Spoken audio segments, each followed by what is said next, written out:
Hey everyone, Thought Monkey here. Have you ever thought about starting up your own business, but have never gotten around to it? Maybe you've made excuses, like you got no time, or you don't know where to start, or you lack the resources. These are common thoughts among the wantrepreneur. A wantrepreneur is someone who has always thought about becoming an entrepreneur, but has never put their ideas into action. There are some key differences between the wantrepreneur and the entrepreneur that include a passion for business, a willingness to take action whether one feels ready or not, and sacrificing time and effort to make their ideas into a profitable business. The question remains, however, how can I become an entrepreneur and start my own business for under $100? The truth is that the foundations of many successful businesses can be put forth within only a few days of work.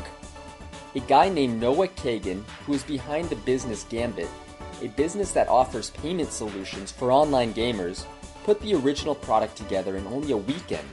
Gambit grew to become a multi-million-dollar business within a year. Kagan offers a simple 4-step approach to putting together a successful business in a timely manner. Step number 1.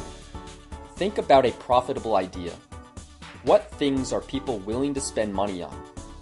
There are many ways to figure this out, and if you have trouble coming up with ideas, a simple solution is to review Amazon.com. Check out their bestsellers list and simply come up with a complementary product idea. For example, if you notice the iPad as a top seller, you could create a gorgeous iPad case that would complement the iPad. Step number 2. Ensure that you have a customer base. Use Google Trends, Insights, and Facebook ads to figure out if people would be interested in your product. The reason you need to do this is to make sure your market exists, or at least isn't shrinking. Using tools like Google Trends can help you look at the search data for ideas related to your product. Some major companies have used this strategy to make sure that their customer base was strong before launching, like Airbnb and PayPal. Step number 3. Make sure your customer base has the money and is willing to spend the money on your product. To do this, you can use the total available market formula by estimating the number of available customers multiplied by the value of each customer. You can figure out how many available customers you might have by using the search data that is related to your product. To figure out the value of each customer, you need to think about how much money your customer base has and is spending on products related to your idea, and then you need to estimate how much they would pay for your product. Step number 4. Test your idea out before you launch. To do this, you can set up a basic sales page and set up Google Ads or Facebook ads to gauge interest. The more traffic that comes to your site means that people are interested in your idea. If you make it through these 4 steps, you're pretty much ready to launch your business. The author behind the book, The $100 Startup, Chris Guillebeau, has interviewed over 1,000 people who have started successful businesses, many of them for $100 or less. In his book, he details several lessons that he has learned after interviewing each entrepreneur. These lessons will help you in your venture in addition to the ones mentioned above by Kagan. The lessons. Number 1. Show your potential customers your results, images, testimonials, or your own story. Make sure that you're offering people something they find value in. Lesson 2. Make the customer's experience simple. Lesson 3. Start as soon as possible and with as little money as possible. Lesson 4. Make sure your website has a PayPal button.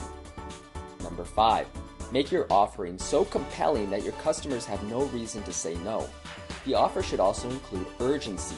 Give your customers a reason to take action and buy now. Lesson 6. Find out what people really want and make sure your product offers that. Lesson 7. Figure out a way to focus your offering on giving something positive to your customers, or at the most, removing something negative. Lesson 8. Make sure you provide trust for your customer. Include a guarantee and make it easy for them to get a refund. Lesson 9. Try to avoid paid advertising. Use self-promotion or make something so interesting that people will share it for free. Lesson 10. Make sure your product gets people excited. Lesson 11. Have patience and be persistent. Don't give up. If you fail, learn from it. With Kagan's 4 simple steps and Guillebeau's lessons on entrepreneurship, you can get over being a wantrepreneur today. You now have the basic information that you need to put your ideas into action. Don't wait until tomorrow, start today. Thank you for watching, and please subscribe to stay updated for more videos.